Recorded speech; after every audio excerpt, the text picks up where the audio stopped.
Bapak Ibu saudara terkasih dalam Tuhan, pagi ini kita akan belajar bersama akan kebenaran firman Tuhan yang diambil dari Mazmur 34 ayat yang ke-15 sampai dengan yang ke-22. Saya akan membacakannya untuk Bapak Ibu saudara semua, dan Bapak Ibu saudara boleh membaca dan menyimaknya. Ayat yang ke-15, jauhilah yang jahat dan lakukanlah yang baik. Carilah perdamaian dan berusahalah mendapatkannya. Mata Tuhan tertuju kepada orang-orang benar, dan telinganya kepada teriak mereka minta tolong. Wajah Tuhan menentang orang-orang yang berbuat jahat untuk melenyapkan ingatan kepada mereka dari muka bumi. Apabila orang-orang benar itu berseru-seru, maka Tuhan mendengar dan melepaskan mereka dari segala kesesakannya. Tuhan itu dekat kepada orang-orang yang patah hati, dan Ia menyelamatkan orang-orang yang remuk jiwanya. Kemalangan orang benar banyak, tetapi Tuhan melepaskan dia dari semuanya itu.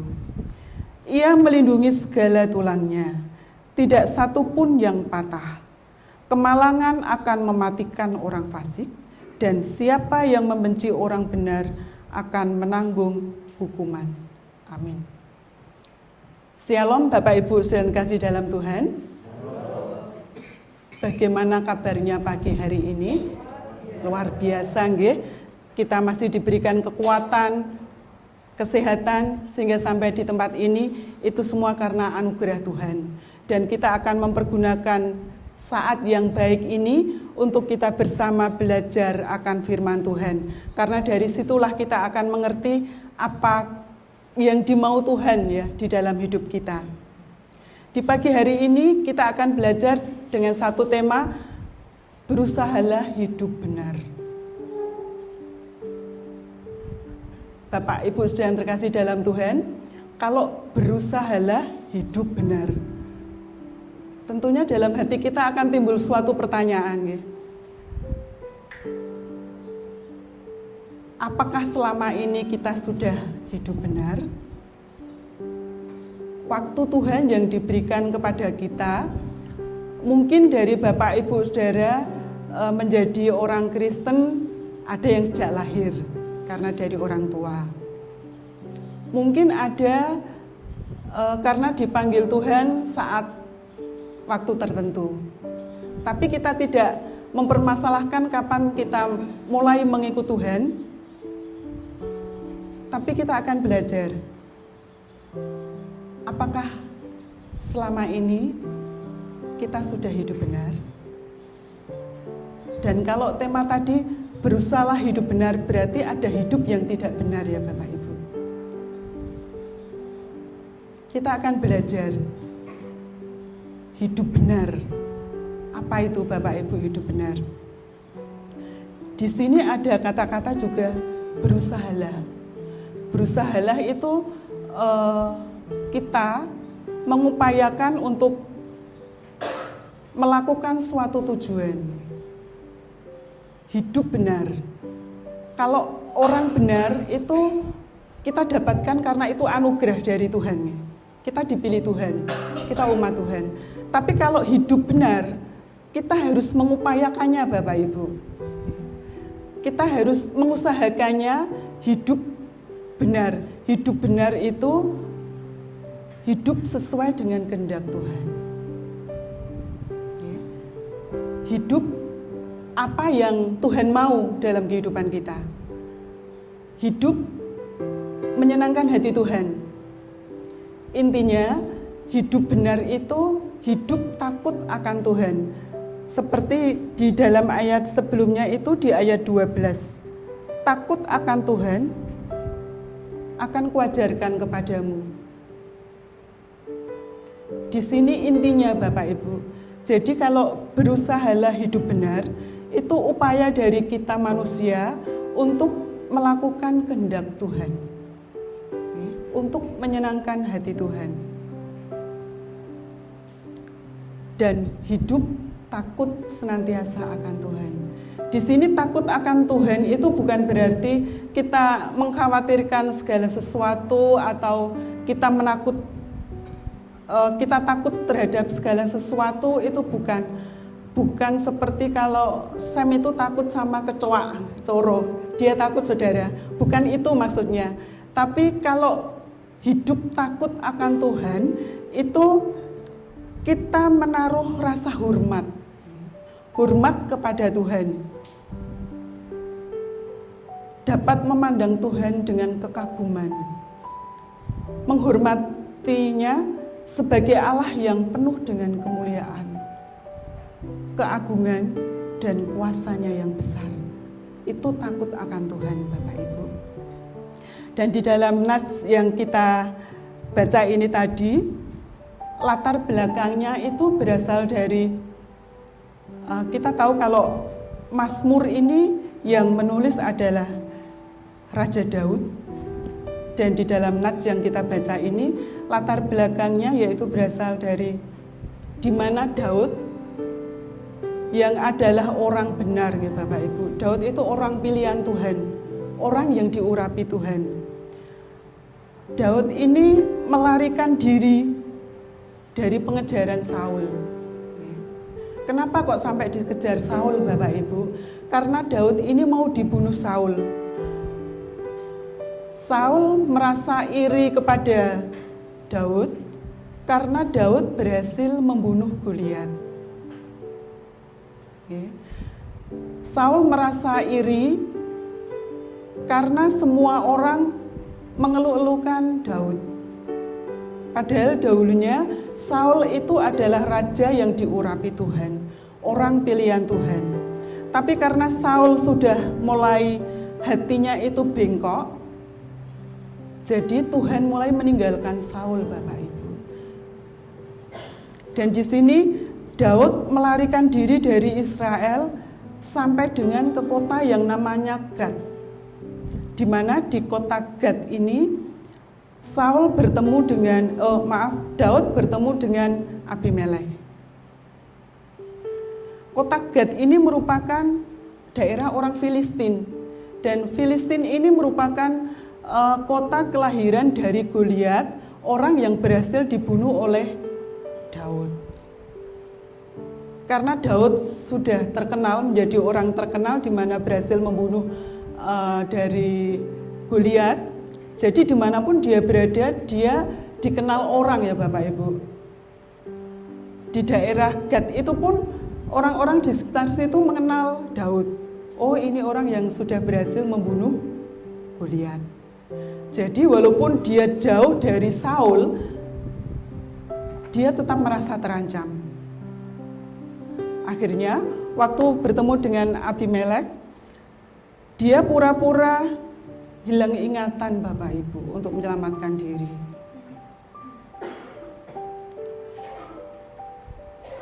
Ia menggores-gores pintu gerbang dan membiarkan ludahnya meleleh ke janggut. Seperti orang gila, ya Bapak Ibu. Itu cara Daud menyelamatkan diri dari pembunuhan itu tadi.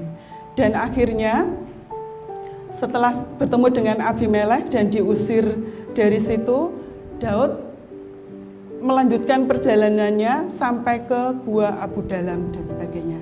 Dan di sini Bapak Ibu, yang mau saya sampaikan bahwa Daud saat itu berada di posisi yang tidak enak. Padahal Daud itu kan orang benar, orang yang hidupnya benar, orang yang dipilih Tuhan.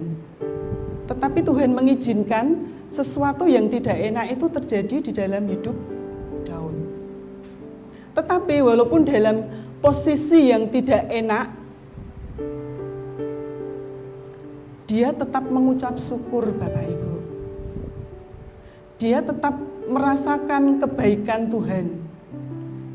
Dia merasakan pengalaman pribadi bagaimana Tuhan tetap menyertai di dalam kehidupannya.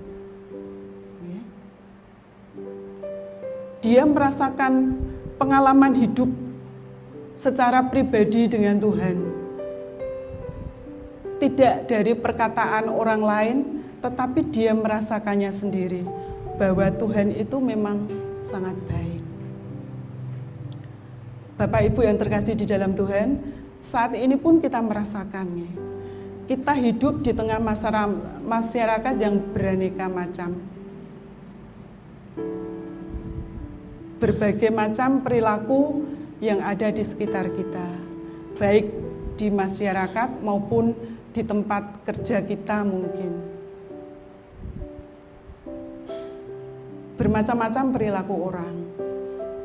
Ada orang itu yang baik dengan kita, di depan baik, tapi ternyata di belakang menusuk kita ada. Ada watak orang yang keras. Segala macam persoalan terjadi di dalam kehidupan kita sehari-hari.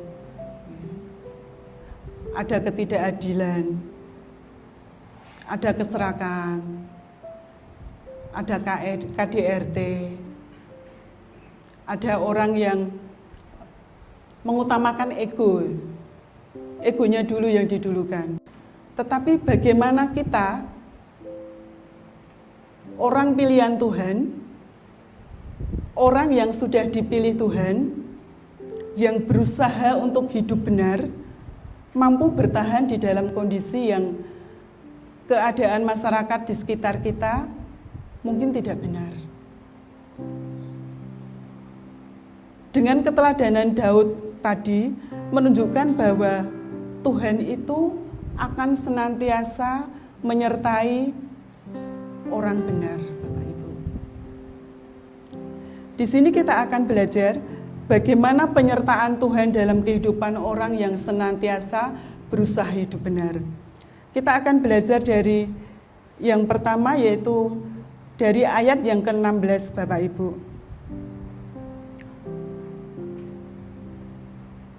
Mata Tuhan tertuju kepada orang-orang benar, dan telinganya kepada teriak mereka minta tolong. Jadi Bapak Ibu, penyertaan Tuhan yang pertama yaitu hidup orang benar itu hidupnya diperhatikan Tuhan. Orang diperhatikan itu merupakan suatu, saya merasakan itu sebagai suatu perhatian, sebagai suatu kalau itu orang itu perhatian dengan kita, mendukung kita, apalagi ini yang memperhatikan kita itu Tuhan, Bapak Ibu. Hidup orang benar diperhatikan Tuhan.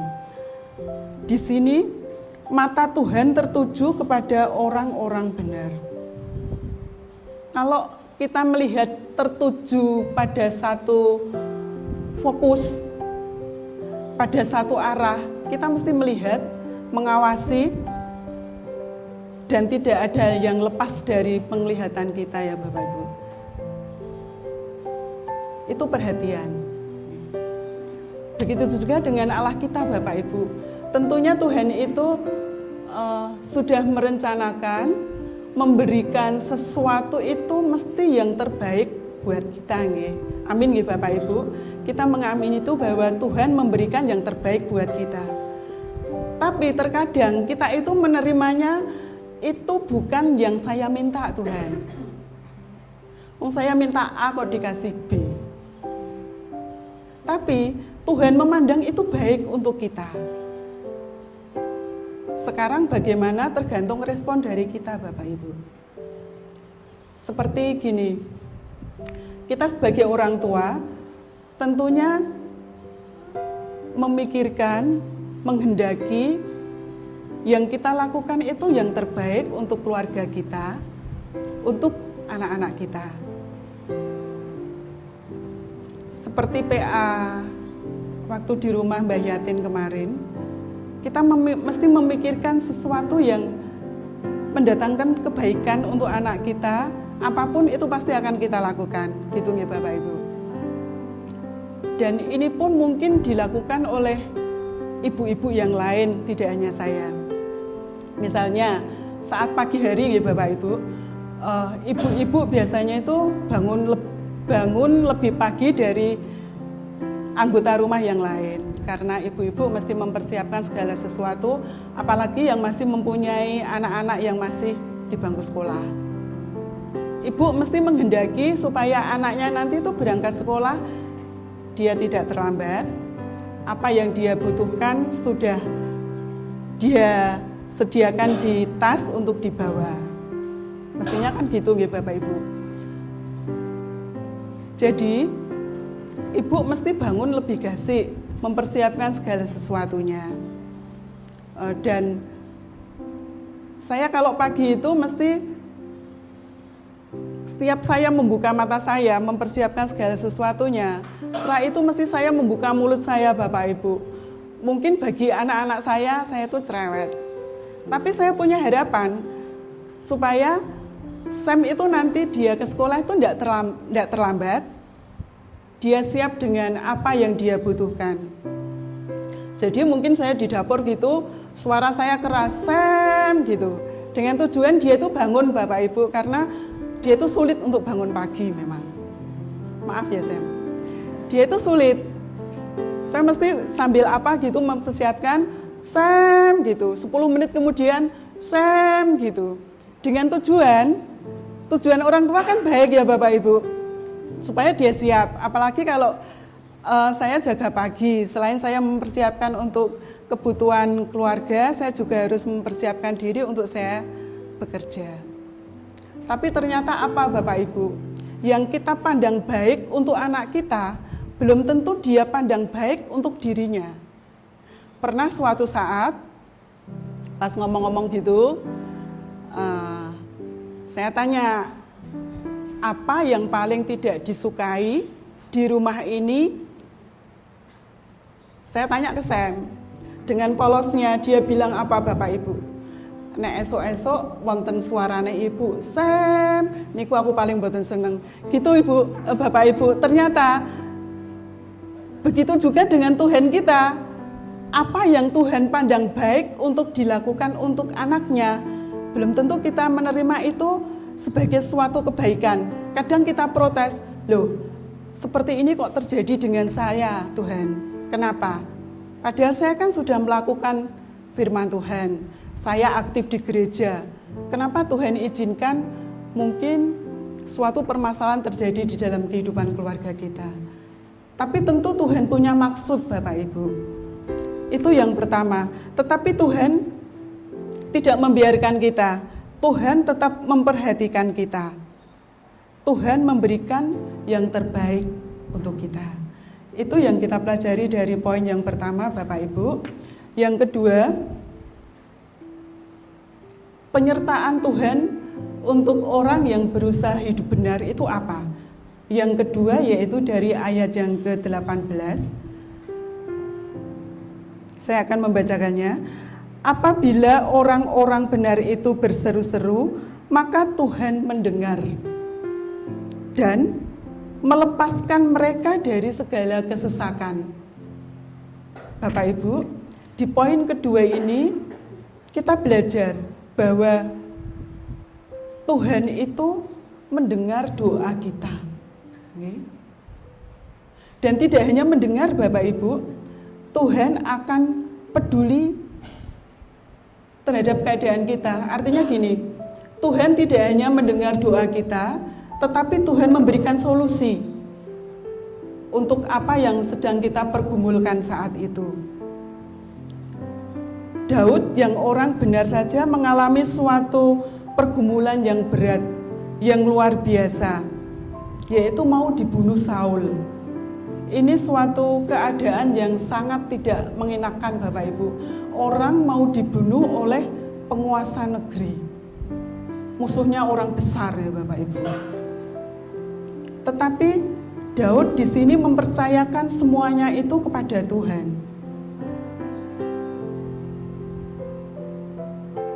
Bagaimana seandainya itu terjadi pada kita Bapak Ibu? Ini suatu posisi yang sangat tidak enak, posisi yang menakutkan, posisi yang mengkhawatirkan untuk hidup kita tentunya. Tetapi pagi ini Daud memberikan teladan bahwa dia tidak sendiri. Tuhan senantiasa mendengar seruannya. Tuhan tidak pernah meninggalkan dia. Tuhan tetap menolong dia, ada bersama-sama dengan dia, dan tidak hanya itu Bapak Ibu, melepaskan dia dari pergumulannya. Pada saat kesesakan, Tuhan ada baginya, Tuhan mendengarnya, dan melepaskan dia dari segala kesesakan itu. Jadi Bapak Ibu, jika saat ini kita dalam suatu pergumulan, yakinlah Allah itu mendengar apa yang jadi pergumulan kita. Tidak hanya mendengar, tetapi Tuhan akan bertindak bagi kita, untuk kebaikan kita, dan melepaskan kita dari kesesakan itu. Jadi Bapak Ibu, tetaplah berdoa dan berusahalah tetap untuk menjadi orang benar di hadapan Tuhan. Ini poin yang kedua, dan poin yang ketiga yang mau saya sampaikan, yaitu dari ayat yang ke-20. Kemalangan orang benar banyak, tetapi Tuhan melepaskan dia dari semuanya itu. Poin yang ketiga ini, penyertaan Tuhan itu bagi orang benar adalah hidupnya dalam perlindungan Tuhan. Bapak Ibu yang terkasih dalam Tuhan, tujuan kita berusaha untuk hidup benar itu bukan berarti kita terlepas dari penderitaan. Bukan supaya kita terlepas dari pergumulan hidup atau permasalahan di dalam kehidupan kita. Kita tetap akan menjalani semua itu Bapak Ibu. Karena orang melayani Tuhan saja itu identik dengan penderitaan. Itu PA yang disampaikan Mbah Totok waktu di rumahnya Mbah Bulung Kulon. Nggih, Mbah Ngadinah waktu itu. Melayani Tuhan saja itu identik dengan penderitaan Bapak Ibu. Padahal itu kan melayani Tuhan. Itu artinya bukan berarti kita kalau ikut Tuhan terlepas dari permasalahan hidup kita. Tuhan tetap akan mengizinkan segala sesuatu terjadi di dalam hidup kita. Tetapi Bapak Ibu, satu hal yang perlu kita tanamkan di hati kita, Tuhan akan tetap melindungi kita. Tuhan akan melepaskan kita tidak hanya sebagian dari permasalahan hidup kita, tetapi Tuhan akan melepaskan semuanya. Tuhan melepaskan dia dari semuanya itu, Bapak Ibu. Tidak hanya separuh-separuh Tuhan bekerja untuk kita, tetapi sepenuhnya Tuhan akan melakukan bagi kita. Jadi Bapak Ibu, bukan berarti kalau kita sudah berusaha hidup benar, menyenangkan hati Tuhan, kita terlepas dari semua. Daud saja diizinkan Tuhan untuk dia mengalami penderitaan di mana dikejar-kejar Saul. Tetapi Tuhan punya 1001 cara untuk melepaskan Daud dari pengejaran Raja Saul yang akan membunuhnya. Bapak Ibu yang terkasih dalam Tuhan, hidup benar memang tidak mudah. Tetapi jika dalam kehidupan kita, kita selalu berusaha untuk hidup benar, hidup menyenangkan hati Tuhan, hidup takut akan Tuhan, Tuhan akan selalu menyertai kita, memampukan kita untuk kita boleh melampaui semua itu. Dan kita pun harus bertindak aktif untuk mencari Tuhan. Tidak hanya diam di tempat, tapi kita harus aktif mencari Tuhan. Dan dengan semua yang kita lakukan itu, yang kita upayakan itu, Tuhan akan memperhatikan kita, mendengar kita, dan melindungi kita di dalam kehidupan kita. Amin. Tuhan Yesus berkati.